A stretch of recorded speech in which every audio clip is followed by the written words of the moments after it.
पत्नीच्या मृत्यूमागील कट उघड, सुपारी देऊन खून केल्याचा पोलिसांचा खुलासा. जळगाव जामोद येथील पत्नीच्या अपघाती मृत्यूचा बनाव करून तिचा खून केल्याप्रकरणी पोलिसांनी पतीसह तिघांना अटक केली आहे. ही घटना 2 मार्च 2026 रोजी घडली. सुरुवातीला अज्ञात वाहनाने स्कूटीला धडक दिल्याने अपघात झाल्याचे सांगण्यात आले होते. मात्र तपासादरम्यान मृत महिलेच्या नातेवाईकांनी संशय व्यक्त केल्यानंतर पोलिसांनी सखोल चौकशी केली. तपासात पतीने मित्रांच्या मदतीने सुपारी देऊन पत्नीचा खून करून तिला अपघाताचे स्वरूप दिल्याचे उघड झाले. पोलिसांनी आरोपींना अटक करून गुन्ह्यात वापरलेले वाहन व सुपारीसाठी दिलेले पैसे जप्त केले आहेत. पुढील तपास पोलीस करत आहेत. युवा क्रांती न्यूज साठी डी ललित शेगाव. भेंडोळ दरम्यान जो अपघात झाला तर हा अपघातापासून घातपात आहे, याबद्दल तुमचं नेमकं तपास कसा आहे आणि तुम्ही आरोपी कशी होतो?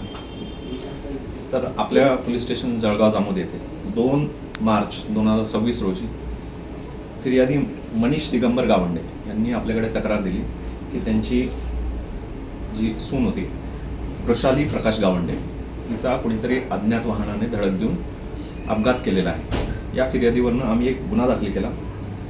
त्या गुन्ह्यासंदर्भात आम्ही तपास केला.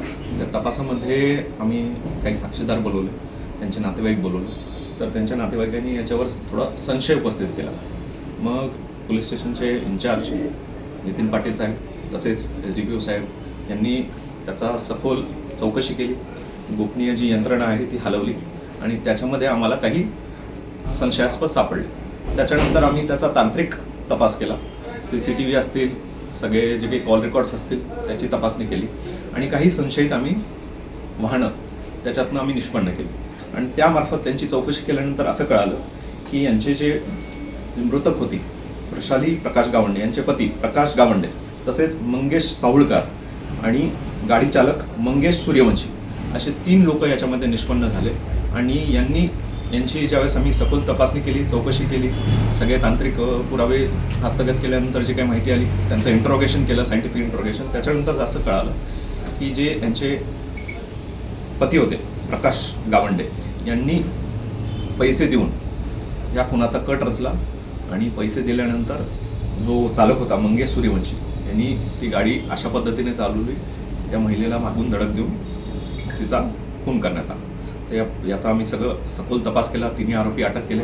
यात जी रक्कम दिली होती हे कट करण्यासाठी आणि घडवून आणण्यासाठी ती रक्कम देखील आम्ही जप्त केलेली आहे. आरोपी आमच्या ताब्यात आहे. PCR घेतलेला आहे. सर्वांचं श्रेय जे आहे तपासाचं आमचे पोलीस अधीक्षक श्री निलेश तांबे साहेब यांच्या मार्गदर्शनाखाली आणि IG सर आहेत त्यांच्याही मार्गदर्शनाखाली आम्ही वारंवार त्यांनी आम्हाला या गुन्ह्यासंदर्भात गाईड केलं.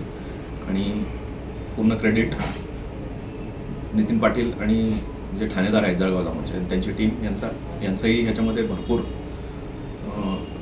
चांगला तपास झाला आणि आम्ही हे जो काही कट होता हे उघडकीस आणू शकलो आणि पुढची प्रक्रिया आता चालू आहे. धन्यवाद.